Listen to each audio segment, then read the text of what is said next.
The This Is Me technique is, I started finding lately, is one of the more important techniques that we have in the play of life. Because it doesn't have any process, but it creates like a black and white, like a picture, like a compass, like a mapping of who I am. It's very simple. It allows us to represent the best of me and not the best of me, whatever it means. And when I am able to create the best of me in a generic way and not the best of me in a generic way, and work through the roles, I work a little bit deeper and see where I learn those roles and where I'm more in one or the other. And as I said, it's not a process, it's not like the first step technique that there is an action. This is just an observer. It's a possibility to be able to observe myself. We always say that in the same way that we cannot see our face and we need a mirror, we cannot see our emotions and actions. Therefore, we need a mirror. And This Is Me technique, when it's especially well done, and well done means with a good warm-up, is a fantastic mirror. So when I had the two pictures of me, and I'm able to connect with that, then I take a photo and I work on that and I remember that within me. So then I can put a picture in the middle, and I said, if for example I'm driving and I'm thinking about my partner, my family, or my work, and automatically when I feel that I'm thinking of that, I'm just driving, but thinking about that, I can put myself in that picture. I said, in which picture I am. I'm thinking about that from the best of myself, or not from the best of myself. So that gives me a picture with the possibility to have agency and to have control over that. Is fantastic. So in that case, the This Is Me technique is something we can bring with everything we do. I come into my place after work, and I open the door. I said, I'm coming from where? Where is my spirit? From the best of me or not the best of me?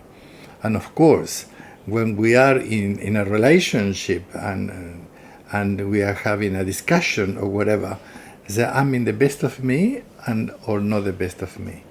And if I'm not in the best of me, we are going to see later on different techniques what to do.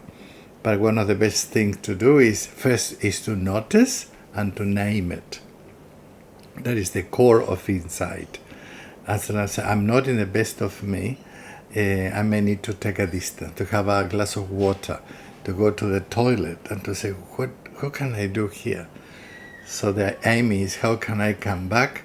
And even if there is not an easy conversation, to do it from the best of me. So this is to gain agency. Is an amazing technique.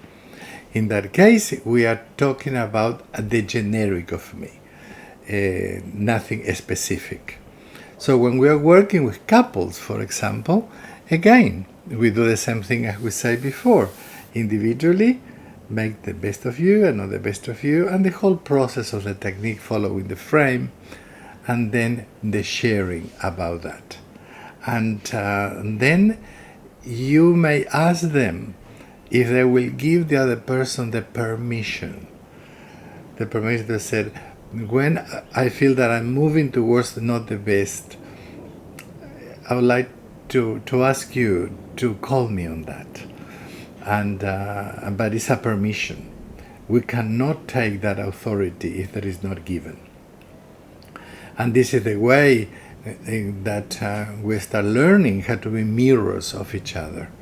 And sometimes we don't know how to ask for mirror, but sometimes when we mirror the other person not from the best of ourselves, and we put the other person down.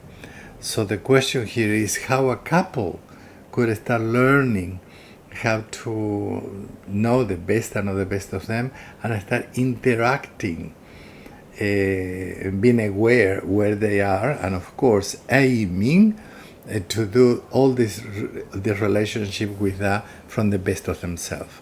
The good thing is that this is not theoretical, it's a picture that they can see it, and if we follow the frame very well, and we are going to have that picture for them that is so important. So and of course, as we mentioned in other videos, in another video, we may ask them to work together. Create the best of you when you are well and we are not well. And just the working together is a story in itself. Telling them, don't talk too much, just move it and feel. What are you feeling? What are you sensing? And of course, you as a practitioner are observing what they are doing, their faces, the position. And then is the conversation. How was it? What did you find? How did you find when the other person was positioning you in not the best? And what is your insight? What do you like to say? And when it's done well and the people are warm up to that, very often they will say, oh, I didn't know you felt like that. I'm sorry. And it's very powerful. It's an opportunity not just to talk and talk and talk about things, but to dramatize it, to be part of that. But something also very important is when I'm with my partner, my family, or at work, and I find, gee, I feel the best of myself here. This is fantastic. What do I do with that?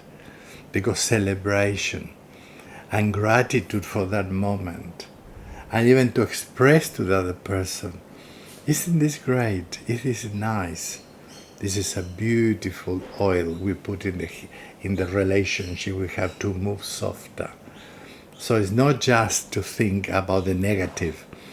It's very important. When I am in the best of myself, I'm driving and I feel great. I'm calling somebody in my family and I feel this sense of love and care. Oh, this is so nice. And I will say it. This is beautiful. So the This Is Me technique is a very important thing to do it in a generic way first. I have a type, and everyone has a type, and we know the Enneagram. The Ennea type will show us, especially what is our generic part. In the next video, I'm going to show you how to do it in more specific ways. But again, it's important to start with the generic, because that shape almost touches in everything we do. So, enjoy.